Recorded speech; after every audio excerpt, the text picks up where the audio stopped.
Shalom, selamat pagi jemaat yang dikasihi Tuhan. Semoga semua semangat dalam menjalani aktivitas hari Kamis ini. Kita akan merenungkan kebenaran firman Tuhan yang terambil dari Lukas pasal 17, ayatnya yang ke-11 sampai 19. Lukas pasal 17, ayatnya yang ke-11 sampai 19. Nanti jemaat yang dikasihi Tuhan boleh baca secara pribadi dengan lengkap, tapi saya akan menarasikannya kepada kita semua.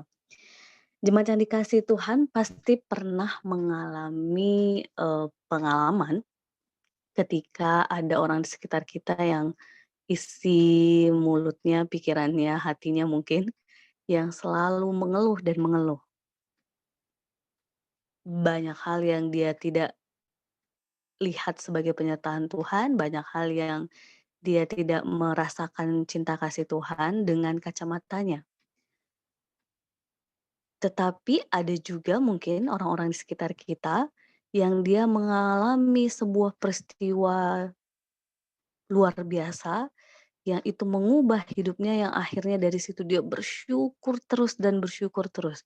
Apapun yang terjadi dalam hidupnya dia senantiasa bersyukur kepada Tuhan karena ia sudah mengalami pengalaman yang paling buruk dalam hidupnya dan Tuhan menolong.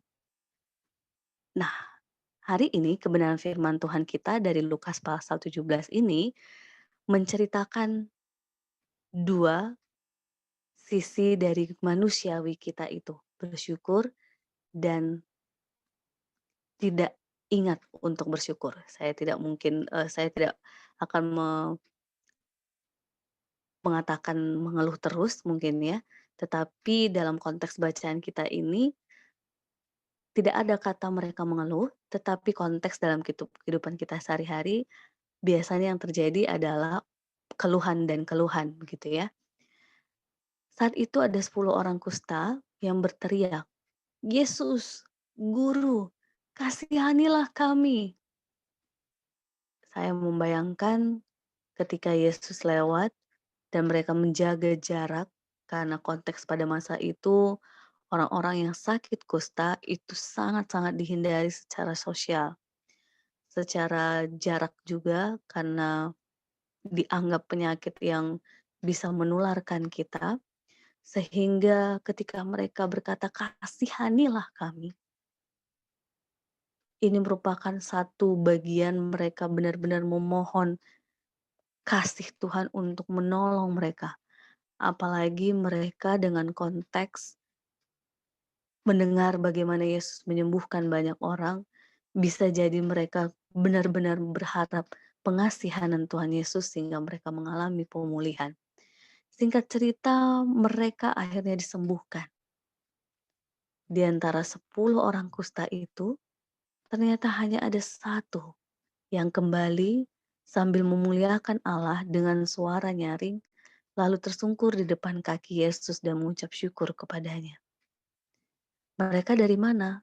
Mereka diminta Tuhan sebelumnya untuk menghadap ke imam-imam menunjukkan bahwa mereka sembuh. Pada konteks masa itu, ketika orang sakit, khususnya yang kusta ataupun penyakit-penyakit yang khusus begitu, ada sebuah, kewajiban untuk mereka menunjukkan diri kepada imam untuk, mendapatkan pengakuan ataupun mendapatkan sebuah legitimasi bahwa mereka benar-benar sudah sembuh sehingga mereka diterima kembali dalam konteks persekutuan sosial, dalam kehidupan ibadah ritual sehingga mereka kembali leluasa untuk melakukan semuanya dengan tubuh yang sehat. Menariknya, di antara mereka ketika mereka disuruh oleh Yesus untuk menghadap imam, satu orang kembali untuk memuliakan Allah dan mengucap syukur kepada Yesus. Artinya, jemaat yang dikasihi Tuhan, di antara 10 orang itu, hanya satu orang ini yang paham bahwa kesembuhan itu bersumber dari Allah dan itu mewakili Yesus Kristus yang memberikan kesembuhan kepadanya.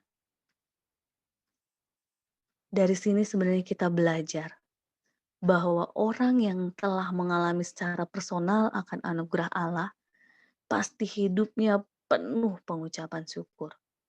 Bersyukur adalah bukti nyata bahwa diri kita sudah menjadi milik Tuhan, bahwa diri kita sudah merasakan cinta kasih Tuhan, sehingga apapun yang terjadi dalam hidup kita, kita akan terus bersyukur dan bersyukur.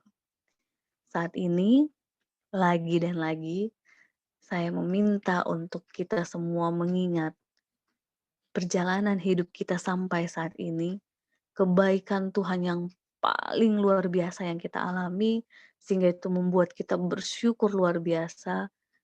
Ingatlah dan sempatkan waktu untuk tersungkur di hadapannya dan mengucap syukur kepada Tuhan. Bagi kita, pemuda, remaja, atau mungkin ada anak-anak yang mendengarkan ini, mungkin kita belum mengalami sesuatu yang berat, sesuatu yang bergumul hebat, sehingga kita bisa menghayati ketersungkuran orang kusta yang sembuh ini, maka kita bisa mendengar pengalaman-pengalaman orang tua kita, akung uti kita, sehingga kita pun mau terbawa rasa syukur mereka atas penyertaan Tuhan.